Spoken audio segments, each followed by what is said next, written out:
you. My name is Alan. Sorry. My name is Alan. I'm an alcoholic. Um, Thanks for the 3 minute warning. I really love it when that happens. So my sobriety date is May 31st of 2018. Uh, that wasn't my first sobriety date, but hopefully, God willing, it will be my last. I have a sponsor. He has a sponsor, and I have sponsees. Um, right. So I've qualified myself to be allowed to speak. Yay. Okay. Uh, so irony. I totally wanted to drink today. Um, and 4 years sober, I have no problem admitting that because that's what we're here for, right? We're here to help each other stay sober on a day-to-day basis. And if I can't tell you guys when I want to drink, then I'm not going to be able to tell anybody else either. And I'm going to get drunk, right? When I get drunk, I make really bad choices because I've never met any alcoholic who goes to AA who made really good choices. Because if I made good choices, then guess what? I probably would have never quit drinking. Um, so I guess I'll speed through what happened, what it was like, and what it's like now. What happened? I got drunk a lot and made really bad choices. Um, Drugs are a huge part of my story. Uh, I like to do them. Um, they don't like me, much like alcohol. It's weird. Um, it's almost like I have an addictive personality and I just like to feel nothing, right? So I don't know if any of you guys can relate to that, but I can. I've been going through a really rough year this year, and I'm pretty sure that because I didn't like to feel anything for the past 15 to 20 years, I'm making up for all of those feelings that I've missed out in 1 year. Um, but yeah, so like I drank because I like the effects produced by alcohol, and it talks about that in the big book. And if you don't know what a big book is, you are in a beautiful place to find out what a big book is. It's a giant, it's really not actually a big book, but it's a blue book, and it tells me how to live my life sober. It's pretty much what happens, right? um I First time I read the big book, I was in jail. So my life at that point was going amazing, right? I had gotten another DUI. um I had totaled my car, flipped it end over end. It was a nightmare. And then um got 10 months in prison for it, because it's illegal to try to fight police and do all kinds of crazy things, and that's what I did. Um,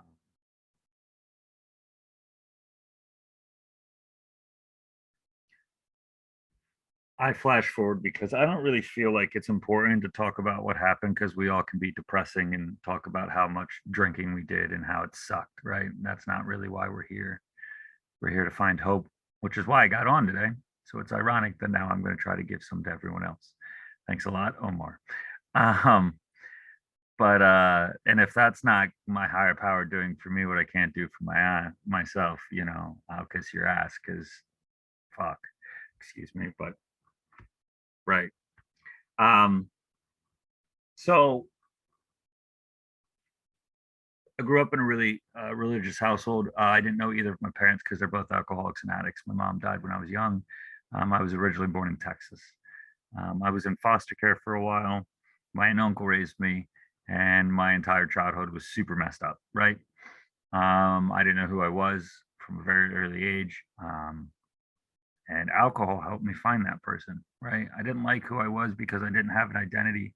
So when I remember when I first started drinking, I was in college because I'm a late bloomer, late to the party. Um, and I remember instantly, I was at a party, I was at a frat house. Uh, there were stripper poles and pretty ladies, and I was the most awkward person in the building, I felt like. And then someone handed me a cup, and I didn't even ask what was in it. I just drank it, and instantly I felt like $1 million. I felt like Casanova. I felt like I could talk to any female in the party. So I drank more of those cups, and then I couldn't talk to anybody. Ended up throwing up all over myself, and it was horrible. So I did it again the next day, and the next day, and the next day, and now we're here, right? Um, it helped me get away from all of those thoughts. Man, up until 4 years ago, I hated me, hated myself. I hated you. I hated me. I was angry. I was miserable. Uh, and I didn't want to be like that anymore. I remember when I got sober, I tried to get sober a lot. I mean, it didn't work. I wasn't ready. I didn't want to get sober, right? I just didn't want to get in trouble. I got tired of going to jail. I got tired of getting yelled at. I got tired of getting kicked out of houses, jumping from couch. I was like your international couch surfer. Uh, I was a terrible father. I didn't care about anybody, and I got tired of feeling that way. I remember the day that I got sober. My ex-wife and I, she'd left, um, and I thought it was for like a week. It turns out it was like 6 weeks, and I don't remember anything. Um, I remember I can still to this day though remember the feeling that I felt when I woke up, and I didn't want to do it anymore. Um, those are the kind of feelings that sometimes keep me sober. Right? Remembering the anguish, the pain, the torment, man. And if you feel that today, I'm going to be real honest with you. I don't feel like that anymore. I have pain. I go through real world things. I'm going through some shit now. And I would be lying to you if I said that I never thought about drinking, but I haven't. And I haven't drank because of this program. I haven't drank because this program gives me hope that my life isn't always going to be like this. I didn't have that hope 4 years ago. Every morning I woke up and I knew exactly what I was going to do that night. I was going to go to the bar. I was going to get drunk. I was going to black out, and I was going to do something stupid. And I was probably going to hurt someone because I only cared about myself. And I knew that. And I told myself, no, you're not going to do that today, knowing damn well I was going to do it. I woke up this morning. I got my kids ready for, well, I ended up getting my kids ready for online school, which was lots of fun. I dropped them off to my parents and I went to work. None of that would have been possible 4 years ago. I got off of work. I went and picked up my kids. I went and picked up my daughters. I drove 3 hours to do that, and then I came and I got on 5D. Why did I get on 5D today? Because I felt like drinking, and I was always told that when I feel like drinking, I need to go to a place that shows me how not to. Right? Um, my first year of sobriety, man, I thought I was the shit. My second year of sobriety, I thought I knew everything. My third year of sobriety, I quickly realized I knew nothing. And now I'm reaching 4 years of sobriety, and I absolutely know that I know nothing. Right? I know one thing, and that's how to stay sober on a day-to-day basis. And outside of that, I'm pretty fucking clueless, just like everybody else. Um, I do the best that I can on a day-to-day basis. But what I do know is that my happiness is up to myself, nobody else. I do know that as long as I do some simple things, I'll stay sober today. I do know that my higher power always seems to do for me what I can't do for myself every day. Um, a year ago, my wife left me. Um, and a whole bunch of things happened there. I lost my kids for a while. It was painful. It's still painful, right? Uh, I found out she cheated on me. Um, like 6 or 7 months ago, I was diagnosed with a brain tumor. A couple of weeks ago, I was diagnosed with brain lesions. Uh, I have dated in sobriety. I have broken up in sobriety. I have been terminally ill in sobriety. I have been divorced in sobriety. I have gone through custody battles in sobriety. I have taken my kids to the park in sobriety. I have picked my dad up from the doctors in sobriety. I have paid my rent in sobriety, right? And that's a big one because I never did that when I wasn't in sobriety. Uh, I've gone through financial ruin in sobriety. Uh, and I'm not happy every single day in sobriety. And anyone that's been sober for a time period that tells you they're happy every day is full of shit because life happens, man. And that's okay. Because the crazy thing that's happened to me in sobriety is I've learned how to live life on life's terms, which is something that I could never do outside of sobriety. When I drank because I couldn't live life on life's terms. I couldn't deal with reality. So I created my own reality. And how I did that was with massive amounts of drug and alcohol. I would drink and then I would do drugs and then I did so I could drink more and then I would just it would just go on and on and on and on and on and on and on. And today I don't do that. I'm not always really good at handling my problems in sobriety. And there are people on this meeting right now that will tell you that because I have friends in sobriety. I don't call them sometimes when I should, which is why I feel like shit. I cried before I got on the meeting because I'm depressed. Why am I depressed? Because I'm not doing things that I know that I can do to not be depressed, like call someone in sobriety, right? I have a support group today. I have a lot of fear. Um, I've been diagnosed with some serious things, man, and it's scary. And sometimes I feel like I'm alone. Sometimes I feel like nobody cares. Um, and why do I feel like that? Because that's my alcoholic thinking jumping right in and pushing everyone away because I think that I know what's best for me. The reality is that's one of those things that I don't know, right? My higher power knows. My support group usually knows. My sponsor knows. I don't. And I'm okay to say that, man. Um, you know, uh, I I really fucking needed this, and I'm really happy that you asked me to do this because sometimes it's really hard to remind yourself why you're so grateful, right? Sometimes it's really hard to remember how good your life really is. Um, I get caught up in my feelings and I'm afraid. And I don't know about you, man, but I drank because I was afraid. That is the primary thing that made me do anything. I was angry because I was afraid. I was sad because I was afraid. I would date because I was afraid. I would go to the bar because I was afraid. I did everything based off of fear. Fear ran my life. Um, and I can't say that it doesn't sometimes. I'm afraid. Fear makes me do stupid things still. I get to make amends though when fear makes me do stupid things today. And I do my damnedest to make sure that I try not to do them again. Um, with the few minutes that I have left, man, I always like to close when I talk with some hope shots because I think it's really fucking important for the people that are new or people like me to hear that, right? Um, because Alcoholics Anonymous, man,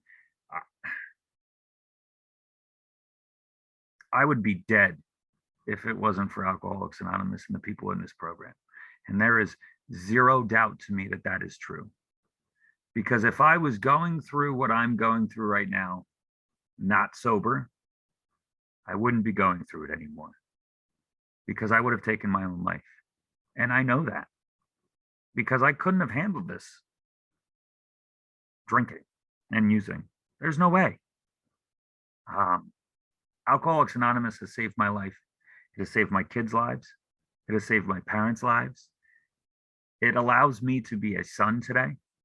My gram is an amazing woman, and she's the reason that I'm here.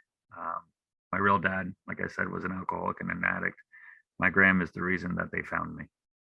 Um, and my gram. I'm going to give you an instance of God doing for me what I can't do for myself. I've been in a lot of financial issues lately, and some of you know that.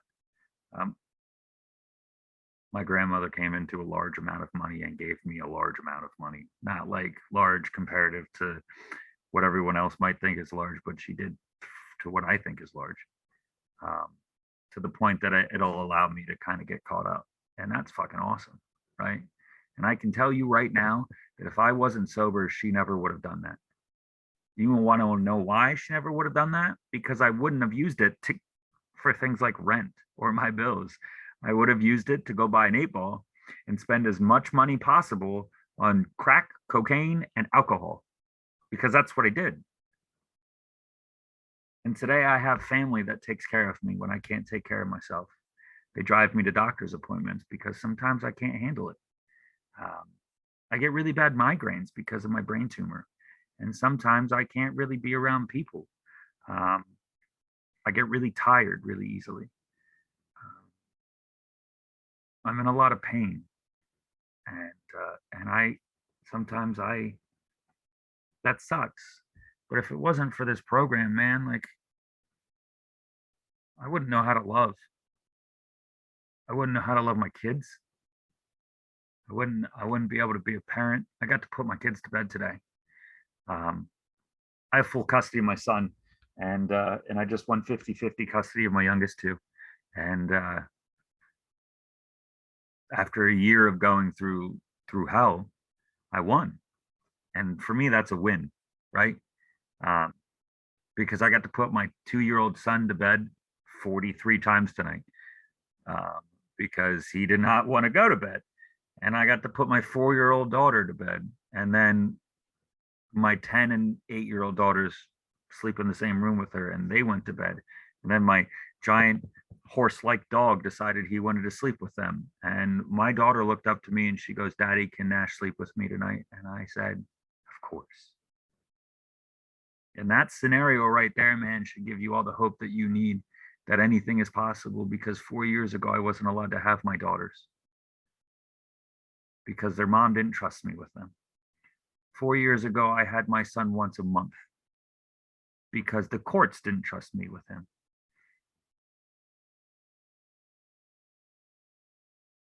A year ago, my youngest two were taken away from me. And today I have them every other week. Why? Because a judge looked at me and goes, you may be an alcoholic, but I think that you're a good man. And I think that your kids need you. And my life has completely changed because of that. And I'm allowed to be upset today, and I'm allowed to be sad, and I'm allowed to be depressed. I just can't dwell in that.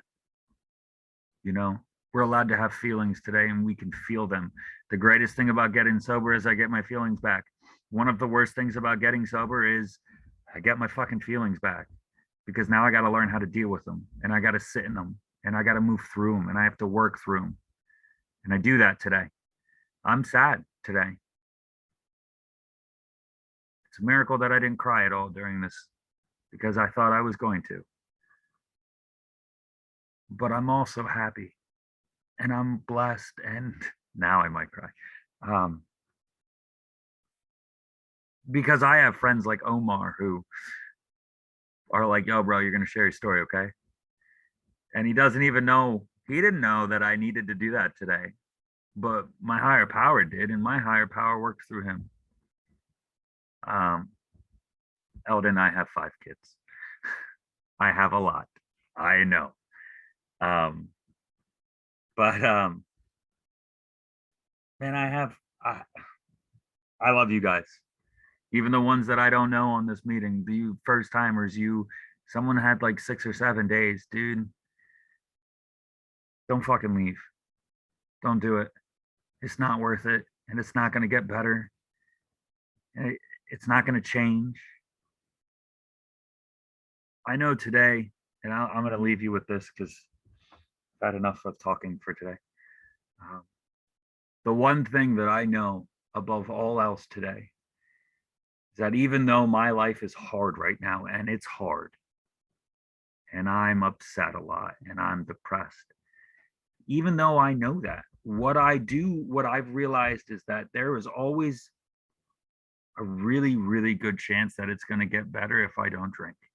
It might get worse first, but eventually it's going to get better.